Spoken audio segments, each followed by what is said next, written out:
which I'm going to put in hindsight. I should have seen it. I think we were very naive not to know what was coming with the kind of visceral, vicious reaction.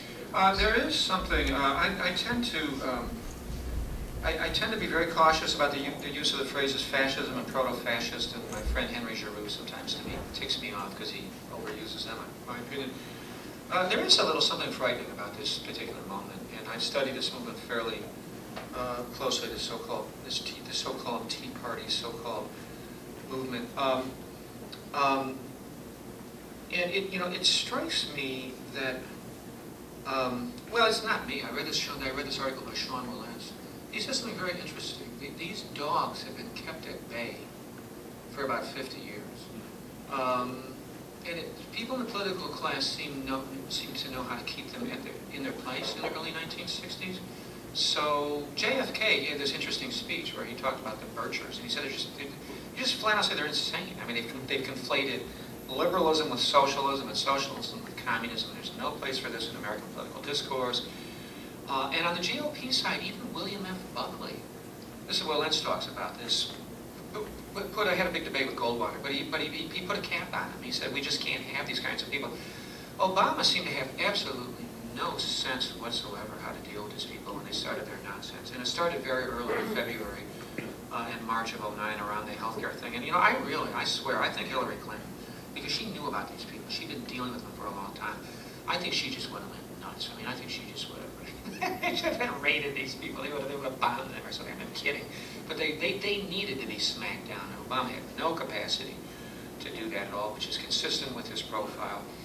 And the GOP is a different GOP. And the GOP has gone itself, has been polarized so far to the right that it's really not all that different from them anyway. It's kind of what the GOP is. I mean, I think the Tea Party and the GOP are more, the Venn diagram is more overlap than there is difference right now at this point.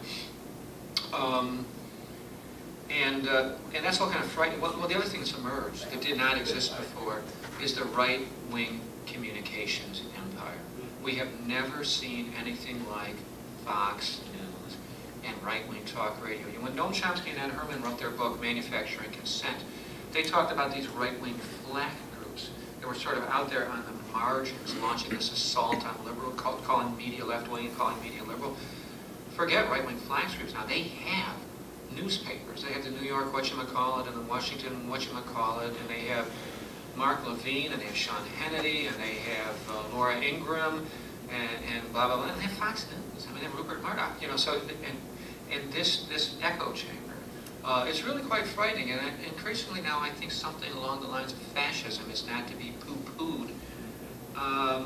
They're not a mass movement. The Tea Party's not a mass. They're too neoliberal. They seem too. They're talking about Ayn Rand sometimes. They don't want to be involved. I mean, we can have anti-war marches, and they don't come after us with clubs. They're not killing us. They're not brown shirts in the streets. But mass unemployment on this level over many, many years, and terror attacks, and these kinds of. Chomsky says we're lucky that they haven't found that a non-corrupt, charismatic personality like Hitler. I mean, Hitler was a vicious, vile, awful human being, but he wasn't corrupt in the sort of conventional sense of bourgeois politician. I think Glenn Beck has been trying to be that charismatic personality.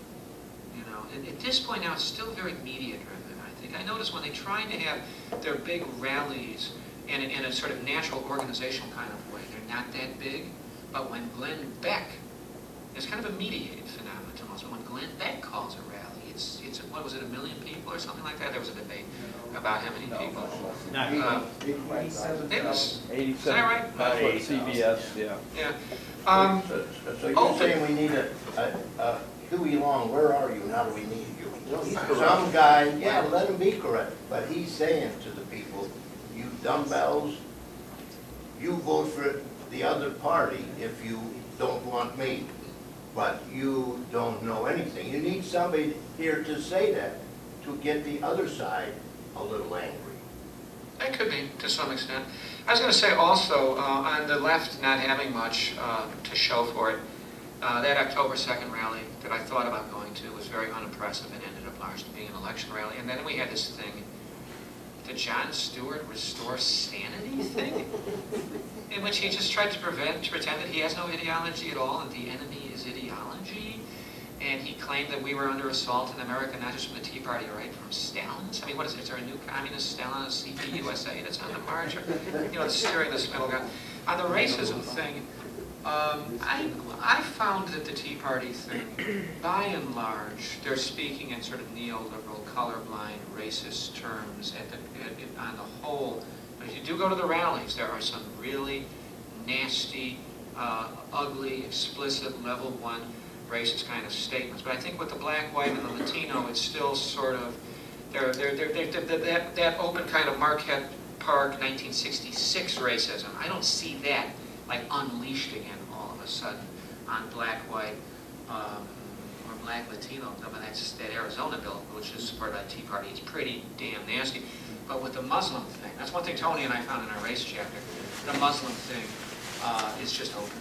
That's sort of the last bastion of just flat out open level one racism. That's just hideously awful. I mean, they're actually, the Tea Party actually May I have your attention, please? The time is now 4:15. The library will be closing in 45 minutes.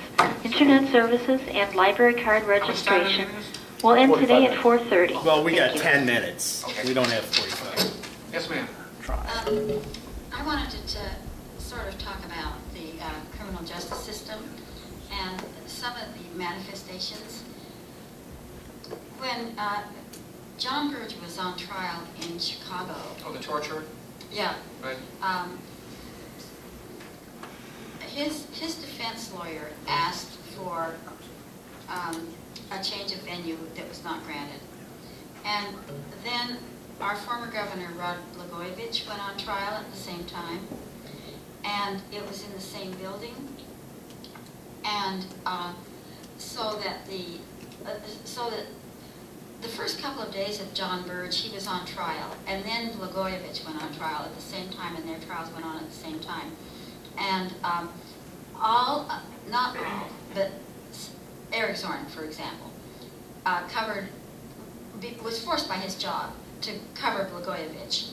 And it turned out that the John Burge trial dropped out of the front page, and Blagojevich was front page, big headlines, all for most of the time that the John Burge trial was going on. Personally, I don't think that was an accident. I think that the Blagojevich trial upstaged the John Burge trial because the politicians in Chicago wanted it that way. And I just wanted to mention also this Committee Against Political Repression that grew out of the FBI raids on the anti-war activists. I'm a member of that committee, a proud member of that committee. I'm very glad to be a member of the committee, and I like it a lot. But I feel like the Committee Against Political Repression raised its head when our side got raided, when we got raided, because the ICE raids had been going on for probably 5 or 6 years before that. And before that, the criminal justice system began to incarcerate black people and keep them in jail and deprive them of their rights. And so I'm wondering, where were we when that was going on? And now that we're being raided, we formed the Committee Against Political Repression. Then I had just one more comment about the criminal justice system. I'm talking about John Burge. I'm talking about the fact that since the 70s we've been locking up large quantities of black men. And the last one is, I'm Jan Schakowsky's constituent, and she sent out a survey to her constituents as to what were our main concerns. This was before the election. What issues are our main concerns, and she had us rank them. The criminal justice system wasn't one of them. Yeah. And I felt absolutely insulted. In Schakowsky's district? Yeah, in Schakowsky's district. No, it's different on the south side or the west side. Well, but still, there were those of us in Schakowsky's district for whom that is like the either first or second